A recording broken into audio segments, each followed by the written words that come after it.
Bhagavata Narayanena Swayam Vyasena Grathitam Purana Munina Madhye Mahabharatam Advaitamrita Varshinim Bhagavatim Ashtadashadhyayinim Ambatvam Anusandadhami Bhagavad Gita Bhavadveshinim. In the Sunday class of 20th December, we discussed verses 17 to 19 of chapter 5, and we learned there, number 1, those that perform their duties and offer the fruits of the duties to the Lord, they attain to liberation, being purified by their selfless acts. Second, such liberated souls see the same Brahman, same God everywhere and in everyone, namely in a highly cultured person and in an uncultured one also, in a large elephant, in a huge elephant and in a petty dog. So everywhere they see Brahman. Number 3, they go beyond the ordinary injunctions of spiritual rights and wrongs, which are meant only to keep the beginners in spiritual life away from immoral acts. They are above such injunctions. Today we shall start with the verse number 20. Na praharshyet priyam prapya nodvijet prapya cha priyam sthira buddhirasam mudo brahmavid brahmani sthita. So in this verse we are going to learn Brahma, the person who has realized the Brahman and his characteristics. Brahma praptasya lakshanam maha. Na praharshyet priyam prapya. Priyam prapya na praharshyet. Na praharshyet means na praharshyati. Priyam prapya, attaining or getting pleasant things. He doesn't, he get elated. He doesn't express great joy over getting something pleasant. Na udvijayate apriyam prapya. Getting something worrisome. He doesn't get worried. So he is when things unpleasant things are got, he doesn't get worried. Na praharishyet priyam prapya, na udvijayate prapya cha apriyam. Getting the unpleasant things, he doesn't get worried, and getting pleasant things also, he doesn't get elated. Why doesn't he get elated? Because he is Brahmavit, he is a knower of God. He is immersed in the joy of Brahman. Brahman is sthitaha. He is established in that joy. And how did he get established? Sthira buddhihi asammudaha. He is undeluded. He is undeluded by the confusion that we are the body, we are the mind. He is clear that I am the Atman. And Atman is always full of infinite bliss. Therefore he is immersed in bliss. He is free from the delusion that we are the body or the mind, that we are soul alone, that sthira buddhi. He has got that steady understanding. Steadily, just as we think I am this body, he thinks I am this Brahman. So he is established in the Brahman because of the lack of delusion. He is not deluded like ordinary people that we are the bodies. So being free from delusion, he is established in the knowledge that I am the Atman. I am only driving this body and mind. It is an instrument. So I am the part and parcel of God. And this body and the mind are instruments given to me by God to work, to do my duties, to worship God, to worship His children. He thinks like that. He feels himself completely free from the delusion of the Atma, Shariratma Buddhi, the delusion of body-mind consciousness, body-Atman consciousness. We consider our body as the Atman. Atman is the person who possesses it. Therefore, the Atman is different from the body which is possessed. So he is free from delusion. Therefore, he is called Brahmavit. He knows God. Because he feels that I am in God, I am part of God. He does not feel I am body and mind. So because he is free from delusion, he feels that he is the knower of God. That means he is in the knowledge of God, that God is the supreme being, and I am part and parcel of him. And by knowing him continuously like this, Brahmani sthitaha. He is established in Brahman. Just as we are established in the knowledge of this world and our body and mind, we never forget even for a moment that we are our bodies and minds. Similarly, he never forgets that he is the soul. He cannot think that I am the body. So clear is his knowledge of his own self that is different from the body and mind. Therefore, the joys and sorrows, the joys, the pleasantness and the unpleasantness of this world does not affect him at all. Because he is established in the infinite joy of his own self. So the person who has realized God, who has realized Brahman, he is established in the knowledge that I am Brahman. And Brahman is Satyam Jnanam Anantam Brahma. Brahman is ever existing, Satya. Jnana, it is full of all, everything, it is the omniscient. It is Sarvajna, it knows everything. And then Ananta is Ananda. He is infinite and infinitely blissful. So the very nature of Brahman is like that infinite blissfulness. He is immersed in the blissfulness. Therefore, this worldly pleasantness or the unpleasantness does not affect him at all. Just like a millionaire or a billionaire. So suppose 1 rupee is given to him. He doesn't care for it. Even if you give 1,000 rupees note also, he may put it there. He may say. He is a billionaire. For what 1,000 rupees has no meaning at all for him. So if you give him, he doesn't take it in his hand. You put it there. I heard that one great saint, so during the birthday, from international people came to salute him. So he kept 2 places, two boxes. One box, anything about 20,000 rupees, you put the pranami there. Anything less only, you put here. That 20,000 less than that, he does not even look at it. Only a donation after it, high above the 20,000 only, he looks at it. You see, because so much comes, and so he cannot be attending to all small things. It has no meaning at all for him. So the infinite joy of the knower of Brahman, he is immersed in it.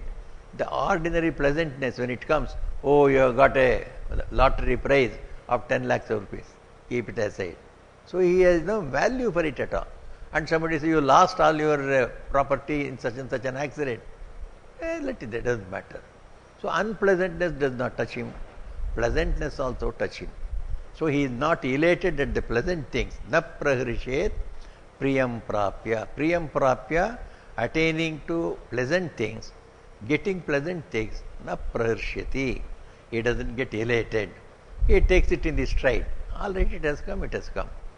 And apriyam cha prapya na udvijete, na udvijati. He doesn't get worried by getting something unpleasant. Oh, so and so of your relatives passed away, or your father passed away, or something, some of your very dear ones are seriously ill. He will take it in the stride. And then, yes, it happens like that in the world. We don't know when we ourselves get all these problems. It has affected somebody else. It may come up upon me itself. So he is ready for all the pleasantness and unpleasantness of the world, because that is the very nature of the world. Because the world is not Atman. Atman is only pleasantness. There is no unpleasantness in it. Atman is only light and illumination and knowledge. There is no ignorance in it and no fear. And Atman is ever existent. There is no fear of death there. Only in Atman all these qualities are there. Worldly things are different from that. Atman is ever existent, therefore it has no fear of death. In the worldly things, everything, anything, it may get lost. It may get lost permanently, or it may it may get muted, it may get cut off. So you will get unpleasantness. It is the nature of the world to be unpleasant. Even the world is anything, even if it is full also, it is only incomplete. And a small thing, we call what we call as a great fortune. It is nothing, it is a small thing when compared to the infinite treasure of the heavenly things. The treasures or the properties or fortunes here are infinitesimally small thing. That is why one saint of South India, Vedanta Deshika, he was a great man of Vairagya, renunciation. So he was the classmate of Vidyaranya. Vidyaranya was the Rajaguru of the Hakkan Bukka, the Vijayanagar Empire. So Vidyaranya was advising the kings how to administer the country. He was himself a Brahmajnani.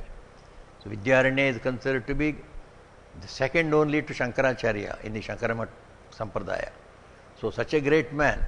He was a knower of Brahman, but then he himself did not get attached to anything. But he advised this king, and that king by his help and grace built up the biggest empire in the south, the Vijayanagara Empire. Its glory is known all over the world even today. Vijayanagara history, if you study, it is one of the glorious chapters of Indian history. So Vidyaranya was the Rajaguru. He was the teacher to the king himself. When he found his own class friend, this Vedanta Deshika, he is also a great person, but he has become a more or less complete renunciate. He has given up everything. Only he moves about preaching dharma only. He does not take anything from anybody, full of Vairagya. So this Vedanta Deshika, he came to Vijayanagara Empire, perhaps Hampi he went. Then his friend Vidyaranya came to know, oh, my friend has come, he is moving about here and there, he doesn't have a single paisa with him, he always lives in renunciation. Why should he not stay here just like me with the king? Both of us can advise this king, and we can bring about a great change in this whole country's politics and economics and social life. So he invited this Vedanta Deshika, you come here, here is a great king, you come and serve him, so that all your knowledge will be utilized and you will also be taken care of very well, just as I am being taken care of as the teacher of the king. Then Vedanta Deshika wrote to him, why should I serve this king? What is this king at all? Whom you call as a king, he is only a king for a few villages. After all, a kingdom is made up of villages. He is only king for a few villages. If I have to serve any king, I want to serve the king of this whole universe. Whole universe, including Indra, Chandra, Vayu, Varuna, all the devatas must come under that king. I will serve that highest king, not this little king who is the king for a few villages only. And this fellow, even being a king of a small few villages, he is full of ego. But my Lord, who is the Lord of the whole universe, he has no ego at all. How do you say he has no ego at all? You see that Kuchela was the friend of Krishna. He went to Dwarka with only a handful of parched rice, avil. So he took only a part, so much of avil, and gave him all the fortunes of the heavens. So such a man I should serve. Why should I serve you people? Shoni Kona Palana Shatamsha Kala Durvara Garvanalaha Shudra Shubhya Narendra Chaturachanad Dhanyanna Manyamahe Devam Sevitumeba Nishchinumahe Yo Asau Dayalupura Dhana Mushtimuche Kuchelamunaye Dhattesma Vitteshatam. Taking only a few parched rice, the Lord gave him so much of wealth. He is the real liberal man. Such a person we should serve. This useless fellow, being the king of a few villages, he calls himself a king, and then if you go to him also, he gives a few lakhs of rupees or few crores, which is nothing to what the Lord has given to Kuchela. So Kuchela is Sudama. The Sudama is called Kuchela also because he used to wear all torn clothes. Kuchela means the torn clothes. He used to wear torn clothes always. He had no good clothes, but he was rich in spiritual treasure. So this is the idea. So this Vedanta Deshika, without any wealth of the world, he was completely satisfied because he is a knower of God. With the result, the offer of the kingdom or the teacher of the king, it did not tempt him at all. Na prahirshyet priyam prapya. This priya, this pleasant news that you have been invited to become the Rajaguru, he turned it down. It is useless. Similarly, miseries must have come to his life in so many ways. He did not bother about the miseries also. All this misery and the joys of this world, they are temporary, they come and go. Because I am immersed in joy. It does not affect me at all. So the person, through the performance of Karma Yoga, he attains to a state like this, when all the pleasantness and the unpleasant things of the world does not affect him at all. He remains established in the knowledge of Brahman, that he is God himself. He is the part of God himself. He is infinite joy, he is infinite knowledge, he is infinite life. So this knowledge comes to us through the proper performance of our duties, as has been told earlier. That is the meaning. The next sloka says, Moha nivritya buddhisthirya hetumaha. How does this establishing oneself in this knowledge that I am the Brahman come? That comes by the elimination of delusion. Our confusion is there about ourselves. Now I say, oh, I am a black person. Then after some time, if you are asked, then after some time I explain, you see, I am a professor. Is professor black? Professor is not black. The body is black. The professorism lies in the mind. So I identify myself with the mind and I say, I am a great professor. There is no professor like me. I am the seniorest most one. I am the first doctorate of this country. So we go on telling about it. That all concerns our mind. So this ego of myself, I go on changing myself. Now I say I am body, therefore I say I am tall, I am weak, I am short, I am old, I am young, all concerning the body. Then when I forget that I am the body, then I think that I am my mind. Oh, I have studied biology, I have studied IT, I have studied this technology, so I call myself an engineer or a doctor. What are you? Yes, I am a doctor, senior doctor of this place. I am talking about my mind and I am calling myself that doctor. Similarly, I call, oh, I am an unhappy man. You see, I lost so much of money, I lost so much of my fame, I got unnecessarily bad name. All this joylessness is in the mind only. So I identify with my emotions. Emotions are sometimes happy and sometimes they are miserable. I consider myself as miserable. I identify myself with the emotional part of my mind. Then who am I? We are confusion. This I itself we do not know. We say we have got a personality. Where is your personality? Swamiji asked. Swami Vivekananda asked. Unless you realize that you are a child of God, you are Atman, you have no personality. You are changing every minute. So you say when you are a little conscious of your body, you say you are the body. And then you say you are a professor or a learned man or an ignorant man. Then you say you are happy or miserable, identifying yourself with the emotions. What are you then? We have a changing personality. That means confused personality. So we cannot do anything, we cannot take any decision. Who are you? That itself is not true. What decision can we take? How can you proceed? So one can get real established personality, what you call a unified personality, only when one realizes I am the spirit. Then what about these emotions? What about this learning? What about this physical strength and physical beauty and physical stature? All that becomes part and parcel of that infinite soul. Yes, I am the soul.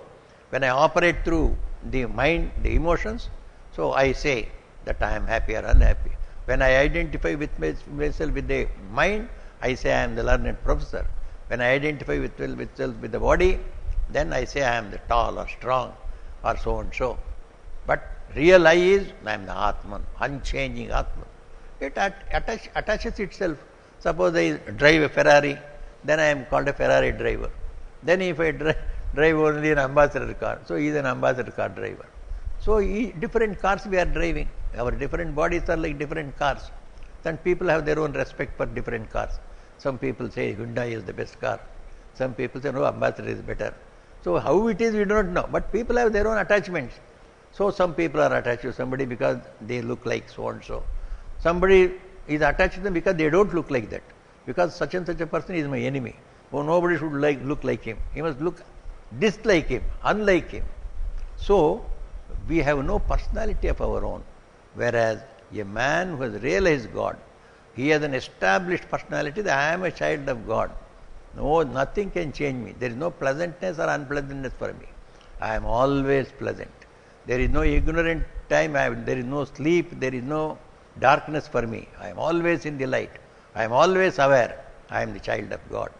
So, and he has no fear. Fear is of death only, of annihilation, of becoming zero.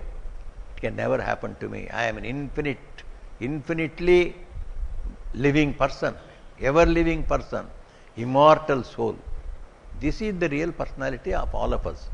Unless we realize this one, at least to an extent, or at least intellectually, we cannot say we have any personality.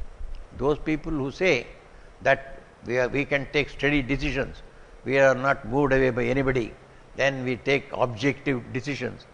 That means they are intellectually established in the idea that they are the children of God, that they are not their body, they are not their mind, but they are the Atman. Intellectually they are convinced. So by intellectual conviction itself, he is steady. So he can take decisions. His personality does not move. Whenever you ask him, you see, it is the God's will that I am here. By his will, as long as I am here, I am going to exercise my powers in a way of justice, in a way of being equal minded to everyone. I will take all decisions objectively. He can say this only when he has got a strong personality in which he feels himself different from the body, different from the mind, different from his intellect. He feels that he is the ego behind it. He is the personality behind it, which is different from all these things. So our real personality comes when we realize that we are the children of God, we are the souls. The soul is our real personality. That's why Swamiji asked the question. Everybody is afraid of losing one's personality. You have no personality at all to lose. First of all, realize your person, then only the question comes. Swamiji taught that we are all part and parcel of that infinite Brahman. We are all inseparable from God. God is always with us, we are with Him. We are like drops in the ocean of God. God is a big ocean. All we individual souls are like drops. So we just get dissolved in the ocean. We become one with the ocean. If we want, we can consider ourselves a separate drop also. So even this drop also is part of the ocean only. So that is our real personality. Though somebody said, no, I don't want to lose my personality in that infinite ocean. Said, if you don't want to lose your personality, what you have to do is only when the sunlight comes and falls, then you get evaporated with the sunlight, rise up into the cloud, then afterward drop down like a drop of water. So you have got your own personality. You fall again back into the sea. If you do not fall into the sea, you fall into a river. Then come down again, join the sea. So you can consider yourself a personality as part of God. Then only real personality comes. Swamiji said, even if you are a part of an ocean, you are the part of the ocean. It is a great pride. So that personality comes to him when this delusion goes. All of this delusion is our confused personality. That we are bodies, we are our minds, we are emotions. This is confused personality. This confusion must go. Delusion must go. When this delusion goes, then asammudaha, he is free from delusion, sthira buddhihi. He becomes established in the knowledge that I am the Atman alone. He is the Brahmavit. He is called the knower of Atman, knower of Brahman. And he gets established in the Brahman itself. Always he feels, I am part and parcel of Brahman. I am in Brahman alone. Brahman is Titaha. He is established in Brahman. Such a person, na priyam prapya praharishyate, na apriyam prapya udvijete. He neither gets worried when he gets something unpleasant, he neither gets elated when he gets something pleasant, because pleasant and unpleasant things have become irrelevant to him. These small things we call as pleasant is no pleasantness at all. The small things that we get unpleasant, they are not no unpleasant at all. If a small child, when he sees a small ant, oh, mommy, a ant has come, it jumps as if a big elephant has come or a lion has come. It is so much perturbed because the child's personality is so small, its energy is so small. Therefore, it gets perturbed over an ant. Where a mother, when she sees, she laughs at it. Arey, it is only an ant. Why are you bothered? No ant, it is a terrible thing. Please remove that one. He is afraid to go near that ant also. Then mother has to go and remove that ant. For that little fellow, something pleasant or unpleasant is so big, so he is perturbed. Whereas mother is a mature lady, she can handle 10,000 ants like that. So she is not bothered at all about that ant. This is like that. Pin pricks or ant pricks. The whole unpleasantness in the world is just like a pin prick. It is nothing for them. They just neglect it. So we think, oh, we have gone and hurt a person. You cannot hurt a person. Somebody went, Swami Bhagavan Buddha used to beg his food. So he went on begging. In one house he went. There that particular person was an atheist. He did not believe in vairagya, in giving up the world and serving God and being good to others. He did not believe. So when Buddha went to his house, he started scolding him right and left. You are a prince, you have given up the kingdom, and you are just only less than 40 years, and then such a able-bodied man, such a beautiful princely body you have. You could have enjoyed a life yourself and helped others also without doing anything useful like that.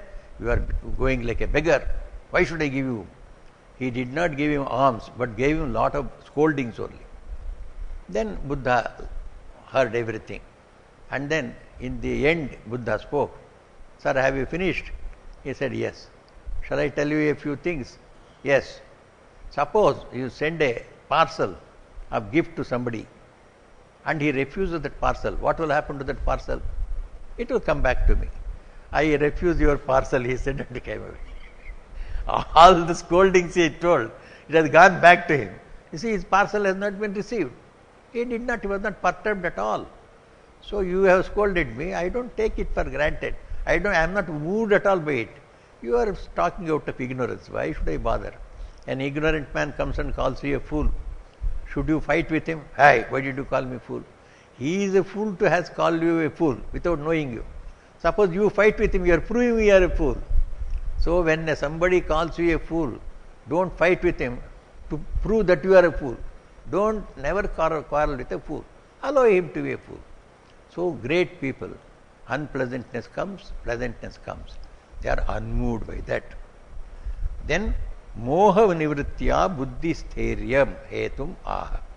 So it is this removal of this delusion, overcoming this delusion that we are the body, we are the mind, that is the cause for a steady mind to think that we are spiritual beings, we are the Atman, we are with God always, God is always with us. This steady wisdom comes to us when this confusion goes away from our mind, that I am the body, I am the mind. As long as we are confused that I am the body, I am the mind, and I am not established in knowledge that I am part and parcel of God, God is always with me, I am the soul, then we cannot get that steady mind. So for the steady mind, the reason is, the cause is, we must have freedom from delusion. That is being told in this next sloka. Bahya sparsheshu asaktatma vindatyatmani yat sukham sa brahma yoga yuktatma sukham akshayam ashnute. Bahya sparsheshu asakta atma. Here atma means chitta, mind. The mind, he whose mind is not attached to the sense objects of the world, he who is not attached to the pleasures of the senses, I am not interested in enjoying these worldly pleasures of good sights and good sounds and good smells and good tastes and good touch. So all these sense objects, I am not interested in it. I am unattached to that. So a person who thinks that these sense objects and pleasures they give is only temporary. Only when we are in contact with the sense objects we enjoy. The moment I leave, it is gone. So the best of things that we eat, so we taste only when it is on our tongue, not when it is just 1 inch away from our tongue or 1 inch beyond our tongue. Any most tasteful things also, only when it is on our tongue only we enjoy, because the taste buds are there on the tongue. Until it reaches the taste buds, you cannot taste the sweets. When it passes beyond that one, goes down your gullet into the stomach, then also you cannot taste anything. Gone. So how much of the sweetness have we enjoyed? Only for a few seconds it stood on our tongue. We are not aware. We think, oh, we enjoyed our meals for 1.5 hours. We have not enjoyed. Only a few seconds only. A few seconds of salt, few seconds of chili, few seconds of sweetness. That is all we have enjoyed. It has all gone inside. You cannot taste any more what you have eaten. And when it was outside also, you could not enjoy.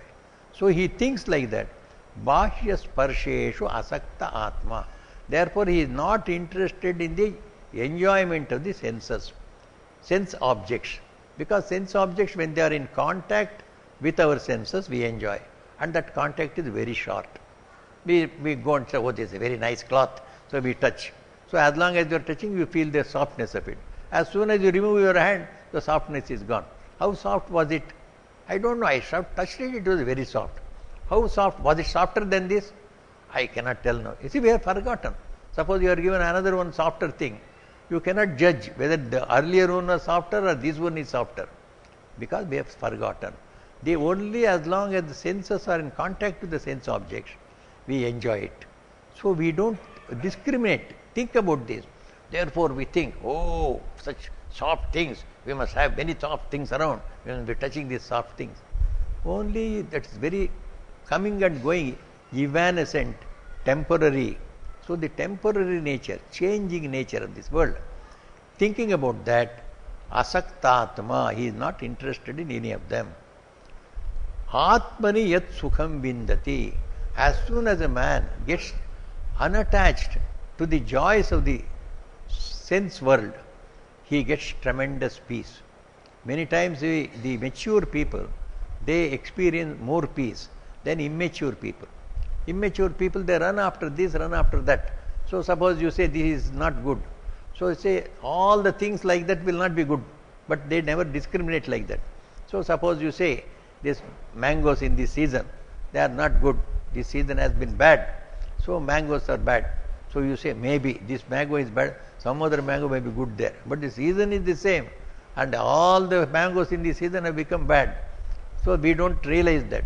So we run from this shop to another, that shop to another, everywhere hunting for good mangoes. You will not get it. The season has been bad for mangoes. All mangoes have become bad. There was a season when all the coconuts got affected. That was about 10 years back. We got all our 60 trees or 70 trees here injected. Just like human people are injected. They injected all our coconut trees. You could see such a big medicine box, and with a needle attached to every tree. So it is getting the injection for the whole 2 days or 3 days. And all the small coconut was falling down. They would not stay there at all. That was a disease. It has affected the whole of south, or maybe a north also. North there are no coconut trees. Coconut trees are only on the seashore, in the south, in Bengal, at the seashore only, not in the central areas. You don't get coconut trees. Maybe rarely 1 or 2, but they don't bear coconut fruits as they do here. So these coconut trees got this disease, and they all, in whichever coconut tree you go, all are only small fruits and they fall down. Then we have to get them treated. So he says, when the man of realization, when he finds that one particular thing is not good, all the things belonging to that genus, belonging to that species will be bad only. Leave the whole lot, don't go. So suppose you find that one particular animal, one snake is bad, because you get injected with poison, you die. So we put away all the snakes. We never think, this snake may be bad, that snake may be good. No, snake itself is bad. So avoid all the snakes. So you have to get this discrimination, eliminate the whole species with it. So this philosopher person, a person who has realized that all the things of this world, they belong to this either Shabda, Sparsha, Rupa, Rasa, Gandha. These belong to the 5 categories of 5 senses. All the joys of the world can be analyzed into 5 categories, 5 groups. One is sights, another is the sounds, third is the touch, fourth one is smell, fifth one is taste. This is all the happiness in this whole world. It is not 50,000 varieties of smell are there. They all belong to one group of smell, and the enjoyment you get will be more or less the same. So he analyzes the whole of these things. All this joy that is got through the senses, being in contact with the senses, is only temporary. Therefore, he doesn't get attached to them. It comes and goes. Why I should go for this 1 second joy? Why should I worry for hours together and then just procure one sweet only to lose it after a few seconds? I don't want this sweet at all. I don't want this sound at all. I don't want this touch at all. Like that, he keeps himself away through renunciation. In the mind, he analyzes. He says, it is not worth all my trouble. I don't want these things of the world. He keeps himself unattached to the things of the world. In that case, what will happen? Atmani yat sukham vindati. He finds lot of peace in his mind. The mind is restless because of its desires. Desires are with respect to sense objects only. Suppose a man says, I have no desire. He is very peaceful, keeping quiet. So why are you keeping quiet? Are you not going to come and see circus? I have seen so many circuses, I am not interested in it. He is not interested in going to circus. All right, if you are not interested in circus, let us go for music. There is the music, sabhas are going on, come. No, I can myself sing. I know many songs. I don't like anybody singing that song as I sing. I sing for myself the best way that is necessary for me, and I enjoy it. He can sing for himself, he enjoys. He does not want to go to sabha at all. So, will he not be in peace? He has nothing to attract him outside. He is perfectly sitting in his room, on his sofa, he is singing for himself, and he is not interested in anything else. And he is immersed in his own joy of companionship with God. So such a person, vindati atmani yat sukham, the joy that he gets out of renunciation. Just you say, I don't want things of the world. The more things of the world you don't want, more peace you get. You don't get fidgety, you don't get restless. You are happy as you are. All our unhappiness comes when we think that there are so many things in the world to enjoy. I have no opportunity to enjoy. The moment this idea comes, you become restless. In most of the houses or other places, people are unhappy. When you go and ask them, sorry, so many things are to be enjoyed, they are not giving me a holiday to enjoy. Somebody else says they are not giving me money to enjoy, especially students, etc. Their parents do not give them enough money to enjoy. That is their complaint. Parents say, we don't get holidays to enjoy because they are employed somewhere, they don't give them a holiday. So they want to go to sabha, so there is no holiday for you. They want to go and attend social functions, they are not given a holiday. So they say, we are not given a holiday. They think that there is the enjoyment in the social function. And the boys and girls, they say there is enjoyment in eating, drinking, moving about. They don't have money. So father does not give money. Who will give money? They can give money to live in the hostel or study in the college. They cannot give you money to go to the pub. They cannot. They are not expected to give. But the young people have complained. Whenever desires come, we become restless. Less the desire, greater is the peace. That is the equation. Lesser the desire, greater is the peace. Inversely proportional, they say. The desires are inversely proportional to the joy. The, the lesser the desire, greater is joy. Greater the desire, lesser is the joy. It is inversely proportional. So this equation works with our mind. Less desires we have, less we are attached to the things of the world for our enjoyment, great peace we enjoy within our mind. But that peace is also of a is of a small nature. There is a bigger proportion of that peace and joy. What is that? Sa Brahma Yoga Yuktatma Sukham Akshayam Ashnute. The same person, when once he has controlled his mind from the desires of the world, he experiences great peace in his mind. His mind becomes concentrated. When he applies this concentrated mind for meditating on Brahman, so Brahma Yoga Yukta Atma, he who applies his mind and concentrates his mind on Brahma Yoga, Brahmaikya, that I am part and parcel of God, I am part and parcel of Brahman, I am Brahman. When he tries to think about this, his mind easily grasps that truth also, that we are one with God. God is always with us. We are inseparable from God. So the Bhakta says, I am inseparable from God and God is inseparable from me. We are always together, like a whole and a part. So part and the whole, part makes the whole, and the whole is there because of the parts. So they cannot be separate. So for a Dvaiti, so he says that God and Jiva are there. Correct, they may be there, but they are always together. Wherever Jiva is there, God is there in his soul. He is the indweller, he is the Antaryami. So this Antaryami being indweller in his soul, God cannot be separated from the Jiva. So in that case, he is always merged in the joy of God. For an Advaitin, he says, God alone is there, I myself am not there. There is no Jiva at all. I am not there, only God is there. This is the Advaitin stand. Whether Advaita or Dvaita, the truth is that God is the real truth. We are with Him or we dissolved in Him once and for all. So Brahma Yoga, it's called Brahmaikya, being one with Brahman, being part of Him or being merged in Him once and for all. In both ways, Sa Brahmaikyam Yukta Atma, he who applies his mind and meditates on this theme, that I am one with God. So he becomes one with God. Then Sukham Akshayam Ashnute, Akshaya Sukham, undecaying, immortal, unceasing, eternal joy he enjoys. When once we know that we are with God and God is with us, then the joy that we know in our heart, it cannot be compared to any joy. It is infinite joy. It is as if a fish has gone into an ocean. A fish that is put into a small vessel, so it will be finding itself restricted. So it is put into a tank, it has got more freedom. If it is left into an ocean, oh, it jumps with joy. There is no end to its joy. Similarly, the soul also, when it is freed from these little enjoyments of this world, it becomes calm.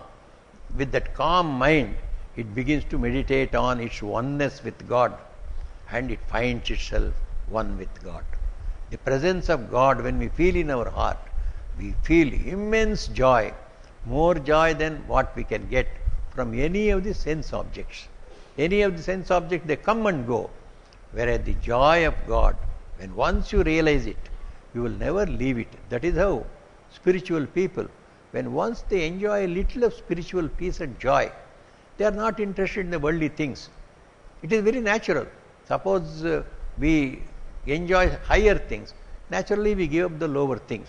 When we were small children, we used to eat from the wayside shops. Wayside shops, some rotten fruits are kept there. It may be mangoes or it may be some other fruit. It is all rotten. But we will give 1 rupee, 1 paisa, 2 paisa, we eat it. Now we cannot even look at it because we have got good shops there where shining fruits are kept there in AC rooms and they will pack it and give you. You have used to it, got used to it. You cannot even look at those wayside shops. How did you develop this vairagya or sort of a detachment to the fruits on the street? Because you cultivated a higher habit, higher joy. Go for a higher joy. The lower joy will automatically leave. That is how, in the beginning, though the spiritual life, the meditation, taking the name of God, singing the name of God, being in the company of the holy, attending to holy places, seeing holy things, reading holy scriptures, reading holy thoughts, thinking holy thoughts, all these things in the beginning, they may be hard. But once you practice it, you get used to it, then all the lower things will leave you. The small things of the world will not affect you at all. One joy of praying to God, one little prayer to God will give you so much of peace. All the wealth in the world cannot give you. All the relatives in the world cannot give you. When once you feel that God is there with you, He is there to help you and everybody in this universe, and you are His pet and He is your pet. This idea, if it can get entrenched in our heart, that one idea can give us so much of strength and stability and joy. All the other things in the world cannot give. That is why spirituality is a path of joy, where in the beginning it appears as very difficult, but in the end it is infinite joy. Whereas in the world, in the beginning it appears very joyful, in the end it ends up in sorrow. That is the experience of everyone. We all think, oh, wonderful it will be when we grow up, when we become graduates or postgraduates and get a job and get established. Wonderful we can live. All of us are doing it. How many of us can say we are joyful in this physical world? There is no joy. It appears very beautiful in the beginning. When you struggle, when you jump up and when you get a job, get into a competition, throw away 100 people in the competition and you succeed, all that is joyful. Afterwards, when you sit down onto your chair, is this all for this? I struggled so much, I pushed aside so many people, I created so many enemies for this one job, and this is nothing. Most of the people are dissatisfied with their own self, their own jobs, their own situations. Because this Atman wants something greater, something spiritual. Instead of giving it that immortal, infinite food, we are giving it small morsels. So in the beginning it just somehow adjusts itself. Afterwards it finds its mistake. Oh, it is a mistake. This is not the thing I wanted. I wanted something more, something bigger. This is the very beginning of spiritual life. In Bhagavad Gita it is said, Yattadagre vishamiva pariname amritopamam tatsukam satvikam vidhi atma buddhi prasadajam. In the 18th chapter you get this beautiful slokas.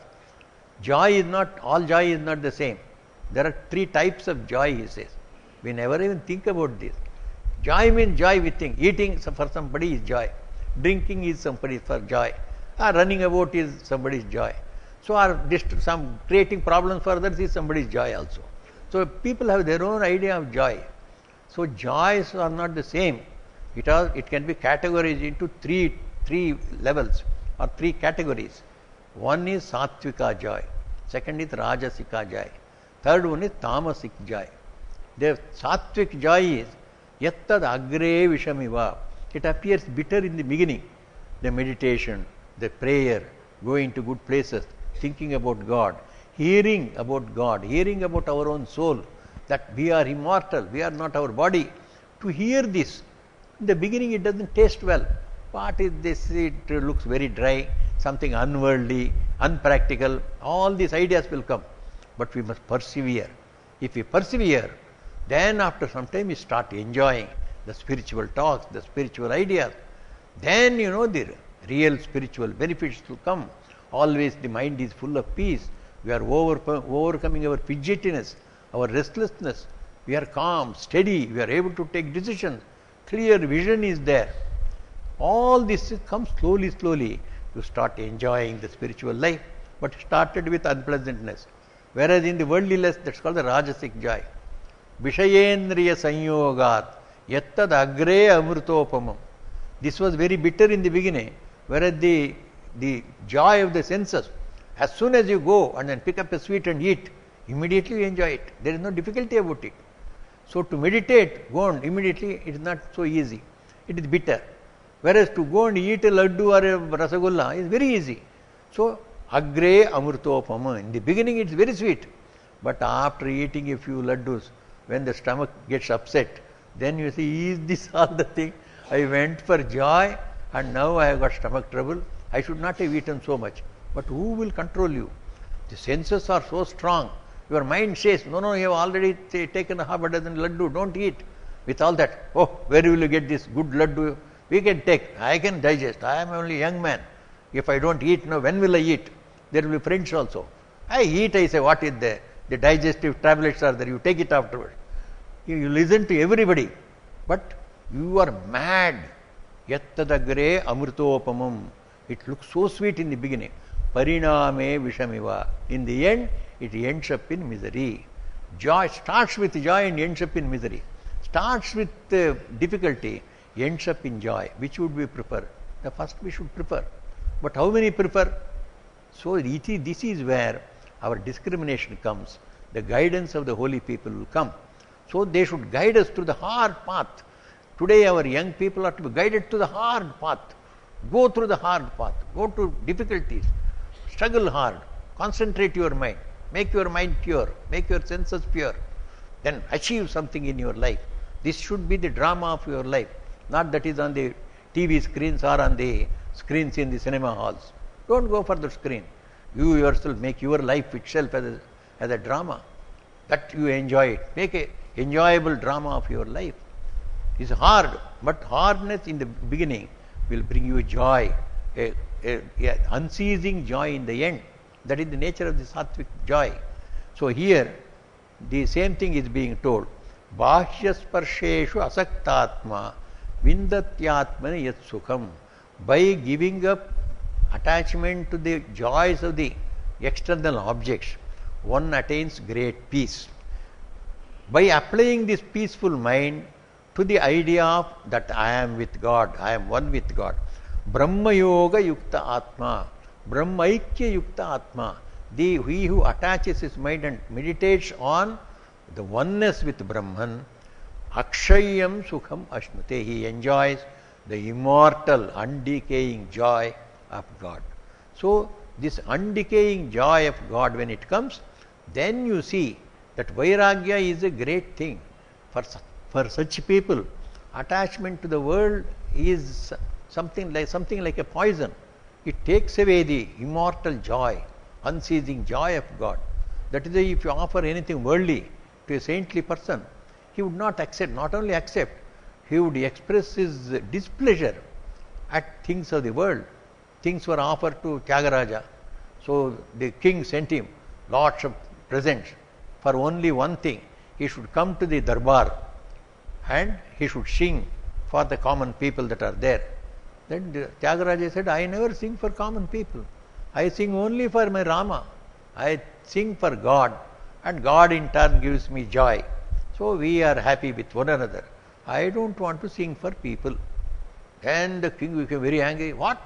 He will not come? He should be forced to come. Then, he got such a colic pain, that king. He suffered and suffered.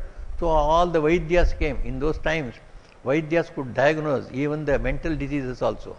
So he said, King, have you thought anything any ill feeling towards any great man? He said, yes, I thought I will punish that Tyagaraja for refusing. That is the great trouble you have brought upon yourself. Go and apologize to him. Then he apologized and begged Tyagaraja. No, not to my people. You sing for your God yourself. We want to hear you, that's all. We want to enjoy your divine music. Then Tyagaraja goes. And then that is where he saw the whole assembly of people. He saw only God in everyone. So that means everyone is a great man.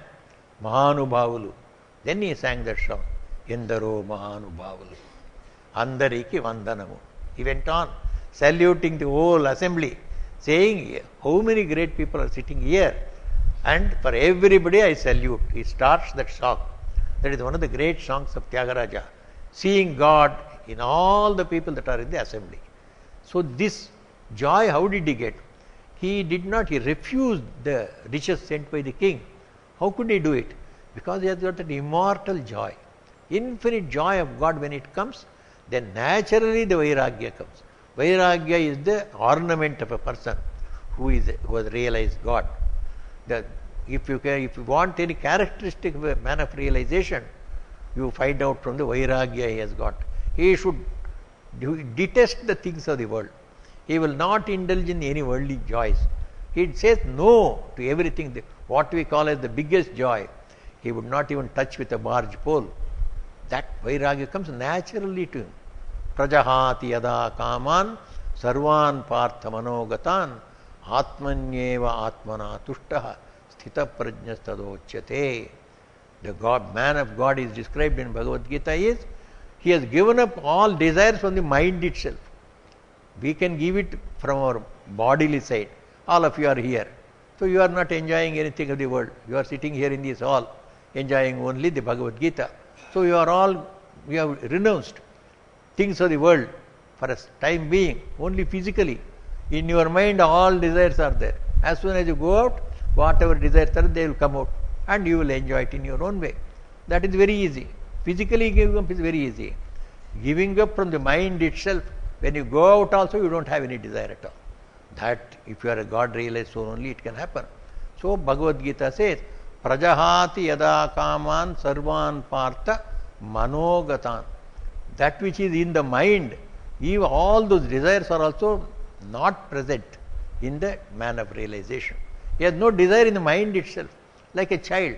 Child, it is inside the house or outside the house. Wherever it is, it has no desire at all. He goes, stands in the street, looks at everything and comes back. He is not interested in anything. Inside the house also.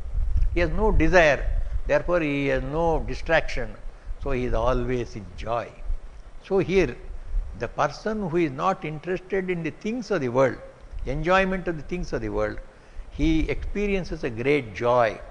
And through that joyful or peaceful mind, when he concentrates on the truth of his being one with God, he experiences infinite joy of God. He experiences oneness with God, as if he is floating on the waves of God. So the Vedantis say, the philosophers say, that we are all like different bubbles on the ocean of Brahman. Brahman is a huge ocean. All of us are billions and billions of jivas are there. We are all like small bubbles, but we are all on the ocean. We don't realize it, that's all. When we realize, I may be a bubble, but I am part of the ocean. The moment we remember that we are the ocean, we have got the personality of the ocean behind us. We feel courage, we feel joy, we feel fearlessness, we feel every blessed feeling that we get. When we forget, we are only bubble, then we are gone. So bubble is always insignificant. Bubble on the waves of the ocean, that has got its personality of its own. So this is what we are. To know that itself is a great joy. To realize that one is the greatest achievement. So this person, by developing vairagya, detachment to things of the world, he experiences this joy of the Atman. Nanu priya vishaya bhoganam api nivrittehe katam moksha purushartha. The next sloka, it takes up a very interesting subject. You see, you are asking us not to be attached to any things of the world, either things of the eyes or things of the ear, things of the nose, things of the tongue or things of the touch. If all the things are given up, good things are also given up. There may be so many good things also. So when we give up all the things of the senses, that means we are giving up good things also. Then how do you say that it is a very high state? When you give up good things also, you don't call it as a very high state. So the next sloka takes up, there is nothing like a very good thing in the worldly sense.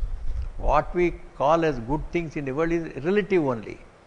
When you compare it with the absolute good of the joy of God, these what we call as good things or pleasant things of the world are very, very relative. Therefore, there is no difficulty at all in giving up. That is how the greatest kingdoms have been given up by kings for the sake of God. Buddha gave up his kingdom. Ramchandra gave up the kingdom with a smile on his lips. Ramchandra's the uniqueness is, so many people gave up, but he went with a smile on his lips. He said, "It's a great boon, wonderful. I will be more happy in the Aranya than in Ayodhya." That is why the mother of Lakshmana, Sumitra, she advised her son Don't worry, son, you go with Rama. Because wherever Rama lives, that is Ayodhya. Wherever, which place he has left, that is Aranya. So this Ayodhya has become Aranya. Don't stay in the Aranya. Go and stay with Rama. That is the real Ayodhya. Because the joy that is there in him, he goes with a smile. Oh, what is Aranya for me? What is Ayodhya for me? Whole joy is inside me. So the joy he spreads everywhere. Wherever he goes, he creates an Ayodhya. So Lakshmana follows him. Ayodhyam atavim vidhi. Sumitra gives the advice. Think that Ayodhya is in the Aranya. And this Ayodhya becomes an Aranya. This is a jungle without Ram. So this idea is taken up here. This is the next sloka. That for personal realization, all these things that we call as enjoyable or pleasant have no meaning at all. So he throws them away and enjoys his infinite bliss. We take it up in our next class. Vasudeva sutam devam kamsachanuramardanam